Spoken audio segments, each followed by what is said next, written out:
La Bible est un livre mystérieux, plein de ressources, mais qui dévoile une intrigue merveilleuse. Dans tout récit, quel que soit le type, il y a toujours une intrigue principale, et autour de cette intrigue, des personnages, une situation initiale, des éléments perturbateurs, des péripéties, et enfin, une situation finale. L'intrigue principale dans le récit biblique est l'alliance. De la Genèse à l'Apocalypse, il est question de l'alliance.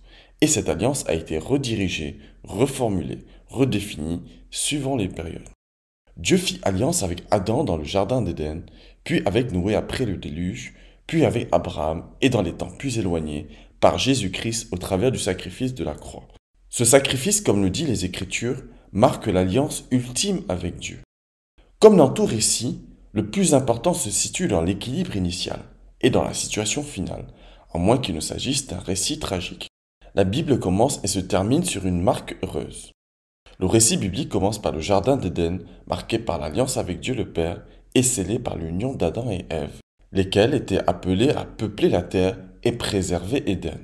Après plusieurs péripéties et quelques éléments perturbateurs qui composent les 66 livres de la Bible, le récit prend fin dans le livre de l'Apocalypse par les noces de l'agneau qui symbolisent l'union de Christ avec son Église, c'est-à-dire tous ceux qui se réclameront de lui.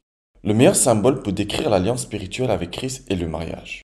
D'ailleurs, Christ est appelé à maintes reprises dans les évangiles et dans les épîtres l'époux. La Bible raconte l'histoire d'un Dieu qui cherche le cœur de l'homme et d'hommes qui cherchent la face et la main de Dieu. Le principe de l'alliance divine trouve ainsi son analogie dans l'institution du mariage. Le mariage est certainement l'institution la plus sacrée qui existe, car il est le fondement même de tout peuple. Aujourd'hui, cette institution perd son sens et ceux qui y trouvent un intérêt sont malheureusement essentiellement focalisés sur la cérémonie du mariage. On épargne énormément de fonds, on se prépare sur plusieurs mois, voire des années, pour une cérémonie qui ne durera que quelques heures. Et dans certains cas, ces efforts sont vains, puisque le mariage se brise au bout de quelques années. Il en est de même pour tout acte spirituel qui scelle une alliance avec Dieu. Dans le cas du baptême d'eau ou du baptême d'esprit par exemple, le plus important n'est pas le jour de l'expérience, mais plutôt l'après. À quoi bon sacraliser ce jour si l'on n'est pas capable de préserver cette alliance? Le plus important dans un mariage, ce sont les années qui suivront la cérémonie, le quotidien des jeunes époux et ce qu'ils bâtiront ensemble. Le baptême d'eau et d'esprit correspond par analogie à la cérémonie du mariage. C'est le jour de son baptême que l'on confesse devant Dieu et devant les hommes son appartenance à Christ, que l'on reconnaît sa seigneurie et sa royauté, et c'est dans le baptême de l'esprit qu'est scellée l'union par le don de son être entier au Seigneur. Le mariage est profond en ce que les époux se donnent l'un à l'autre de telle manière qu'il ne s'agit plus de l'homme et de la femme, mais du couple, comme s'ils n'étaient plus deux, mais une seule chair. C'est ainsi qu'est défini le mariage dans les Écritures. L'alliance spirituelle marquée par le don de Christ à nous, par l'Esprit Saint, et le don de notre être à Christ par notre culte et notre baptême, a pour fruit l'union spirituelle entre notre esprit et l'Esprit de Dieu. C'est pour cela que la métamorphose va au-delà de la révélation de notre identité. Notre union avec l'Esprit de Dieu vient parfaire notre identité innée, puisque le Saint-Esprit vient apporter sa touche personnelle. De la même manière, dans un couple, chacun se voit meilleur par rapport à sa vie de célibataire, car l'autre vient apporter là où il y a un manque. Le mystère de l'union spirituelle est évoqué par l'apôtre Paul lorsqu'il dit aux Corinthiens « Celui qui s'attache au Seigneur est avec lui un seul esprit. Si nous sommes un seul esprit avec le Seigneur, nous héritons des capacités de Christ, de son cœur et de son amour pour les autres. Les dons de l'esprit et le fruit de l'esprit ne sont que le résultat de cette union. L'apôtre Paul fait une liste de 9 dons spirituels.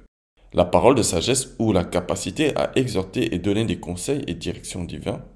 La parole de connaissance ou la capacité à voir le passé et le présent de tout homme sans le connaître.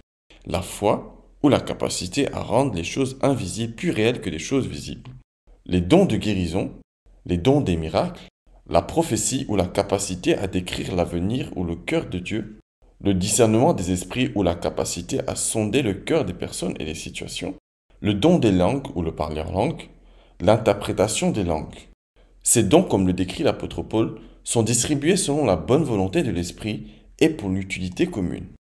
Nous ne vivons pas pour nous-mêmes, mais pour les autres, et nos dons ne serviront pas à nous, mais aux autres. Le fruit de l'esprit témoigne de notre attachement au Seigneur. Jésus disait à ses disciples qu'il était le vrai cep, et eux étaient les serments. Tout sarment attaché à Christ portera du fruit. Et ce fruit demeure tant que le sarment reste attaché au cep.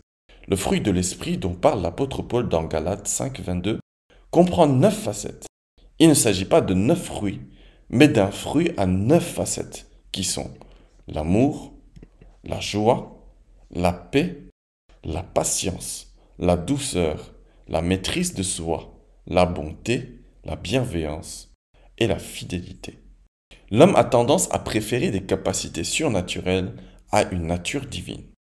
Or, la différence entre le don spirituel et le fruit de l'esprit est que le don peut être transmis à l'homme par simple grâce divine, pour un besoin précis ou pour accomplir une mission, sans forcément que celui qui le reçoit ne soit en relation avec l'esprit, tandis que le fruit de l'esprit est une preuve directe de la vie divine en nous.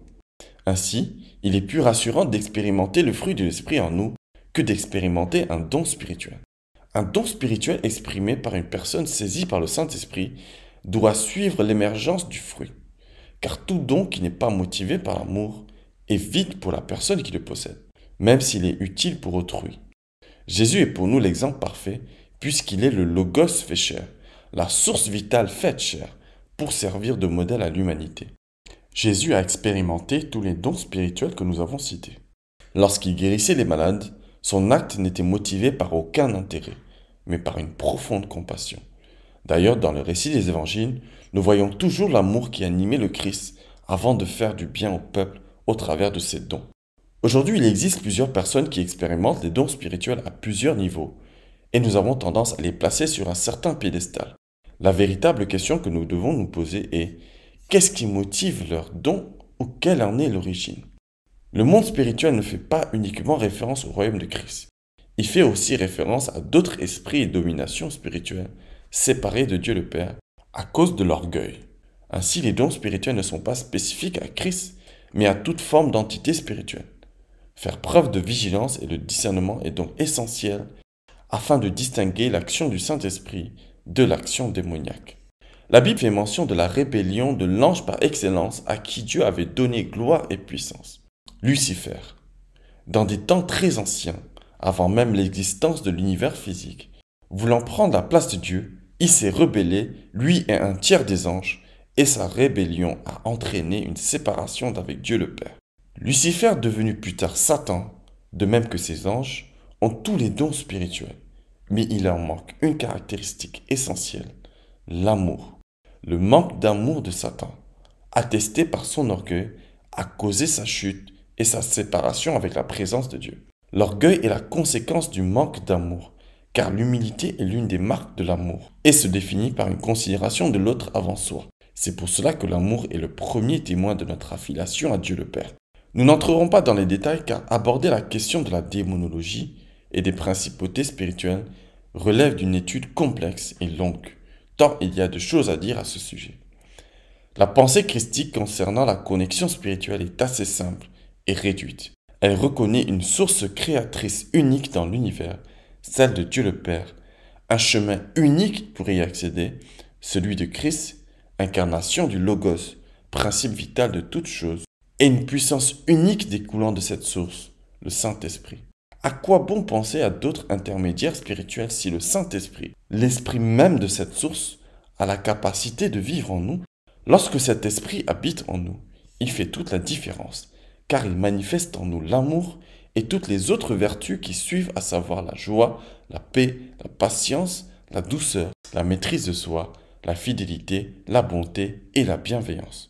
Sans vouloir critiquer certains courants religieux ou spirituels, l'exercice du don n'y est pas souvent motivé par l'amour, mais par un gain ou le désir de faire des adeptes. Sans la motivation de l'amour véritable, comme nous l'avons décrit en parlant des 7 esprits de Dieu, tout est vil. L'alliance scellée est un véritable mariage spirituel avec Christ, l'époux. Elle marque le début d'une vie éternelle qui débute sur terre par la vie par l'esprit.